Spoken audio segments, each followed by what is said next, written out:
Hello, అందరికీ నమస్కారం అండి. Welcome back to Sharath updates YouTube channel. Telangana రాష్ట్రానికి సంబంధించినటువంటి ఈ చేయూత పెన్షన్ పంపిణీ ఈరోజు ఏ ఏ జిల్లాల వారికి, ఏ ఏ కేటగిరీ వారికి ఎంత అమౌంట్ అయితే జమ చేయబోతున్నారు అనేది ఈ వీడియో ద్వారా తెలుసుకుందాం. కాబట్టి వీడియోను ఎక్కడ కూడా స్కిప్ చేయకుండా పూర్తి వరకు చూడండి. అలాగే వీడియోని ఖచ్చితంగా లైక్ చేయండి. లైక్ చేస్తే మీకు ఇలాంటి ఇన్ఫర్మేషన్ అందించడానికి నాకు మోటివేట్గా ఉంటుంది. దాంతోపాటు ఛానల్ని సబ్స్క్రైబ్ చేయండి. తెలంగాణ కాంగ్రెస్ ప్రభుత్వం నుండి ఇలాంటి ప్రకటన వస్తుంది అని ప్రజలు అనుకోలేదు. ప్రధానంగా ప్రతిపక్ష బీఆర్ఎస్కి ఏ విధంగానూ ఛాన్స్ ఇవ్వకూడదు అని ప్రభుత్వం బలంగా డిసైడ్ అయినట్టు తెలుస్తుంది. మరి పెన్షన్కి సంబంధించి ఏం చెప్పిందో తెలుసుకుందాం. తెలంగాణలో కాంగ్రెస్ ప్రభుత్వం వచ్చి 2 ఏళ్ళు గడుస్తుంది. మరో 2 ఏళ్ళు గడిస్తే ఎన్నికల ఏడాది కూడా మొదలవుతుంది.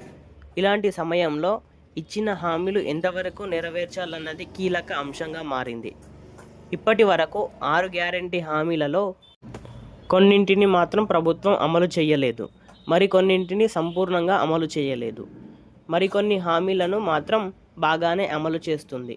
అంటే మహిళలకు ఉచిత బస్సు, 200 యూనిట్ల వరకు ఉచిత విద్యుత్ వంటి పథకాలు బాగానే అమలవుతున్న 500 రూపాయలకే గ్యాస్ సిలిండర్, రైతు భరోసా వంటి పథకాలు సరిగ్గా అమలు అవ్వడం లేదు.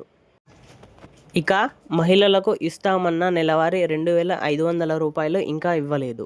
అలాగే కాలేజీలకు వెళ్ళే అమ్మాయిలకు స్కూటీలు ఇస్తామని చెప్పారు, అవి ఇవ్వలేదు.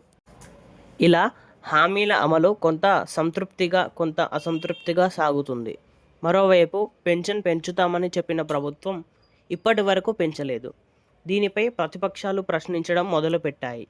దాంతో అలర్ట్ అయిన సర్కారు పెన్షన్ పెంపుపై దిశగా ప్రయత్నాలు చేస్తున్నారు. పెన్షన్ పెంపు అనేది 6 గ్యారంటీలు భాగమే. 2025-26 ఆర్థిక సంవత్సరానికి అంటే మార్చి 31 వరకు పెన్షన్ పెంపు లేనట్టే తెలుస్తుంది.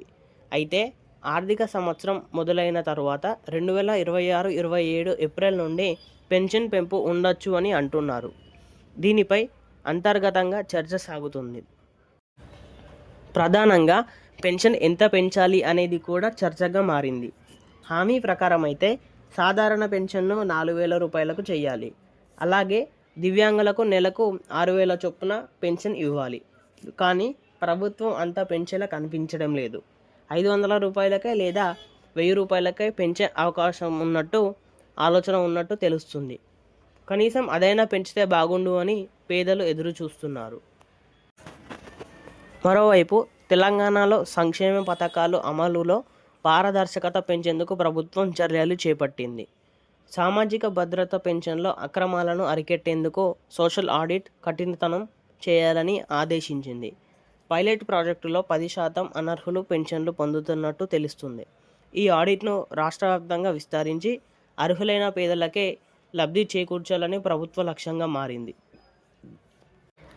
పేదలకు అందించాల్సిన చేయూత పెన్షన్లు అనర్హులకు పాలవుతున్నారని ఫిర్యాదులతో నేపథ్యంలో ప్రభుత్వం సోషల్ ఆడిట్ ప్రక్రియను మరింత కఠినతరం చేయాలని అధికారులను సూచించింది. క్షేత్రస్థాయిలో జరిగిన ప్రాథమిక విచారణలో చాలామంది అంటే వేల మంది వరకు అనర్హులు అక్రమ పద్ధతుల్లో లబ్ధి పొందుతున్నట్టు తేలడంపై సంచలనం సృష్టించింది. ఈ ఆడిట్ ప్రక్రియను శాస్త్రీయంగా నిర్వహించేందుకు ప్రభుత్వం తొలుత 4 జిల్లాల వరకు ఎంపిక చేసి పైలట్ ప్రాజెక్టును చేపట్టింది. ఇందులో భాగంగా సుమారు 20,000 మంది పెన్షనర్లు వివరాలకు క్షుణ్ణంగా పరిశీలించగా విస్తుపోయి నిజాలు వెలుగులోకి వచ్చాయి. కేవలం ఈ శాంపిల్స్లోనే దాదాపు 2,000 మంది అంటే 10% అనర్హులుగా తేల్చారు. వీరిలో 5 ఏళ్ల క్రితమే మరణించిన వారి పేర్లను తీసుకున్నారు. వారు 50 ఏళ్ళు కూడా నిండని యువకులు, వృద్ధాప్య పెన్షన్లు పొందుతున్న వారు ఉండటం గమనార్హం. అంతేకాకుండా ఎలాంటి శారీరక వైకల్యం లేకపోయినా నకిలీ సర్టిఫికేట్లతో దివ్యాంగ పెన్షన్లు పొందుతున్న ఉదంతాలు కూడా ఈ తనిఖీలో బయటపడ్డాయి. అనర్హుల జాబితాలో ఆర్థికంగా స్థితిమంతులు కూడా ఉండటం అధికారులను విస్మయానికి గురిచేస్తుంది. సొంతంగా కార్లు, ట్రాక్టర్లు ఉన్నవారు, ఆదాయపు పన్ను చెల్లించిన వారు కూడా పేదల కోసం ఉద్దేశించిన ఈ సొమ్మును కాజేస్తున్నారు. ఈ అక్రమాల వల్ల నెలకు కోట్ల రూపాయల వరకు ప్రభుత్వ ధనం దుర్వినియోగం అవుతుంది. పైలట్ ప్రాజెక్టులో వచ్చిన ఫలితాల ఆధారంగా ప్రభుత్వం ఈ సోషల్ ఆడిట్ను రాష్ట్రంలోని అన్ని జిల్లాలకు విస్తరించాలని నిర్ణయించుకుంది.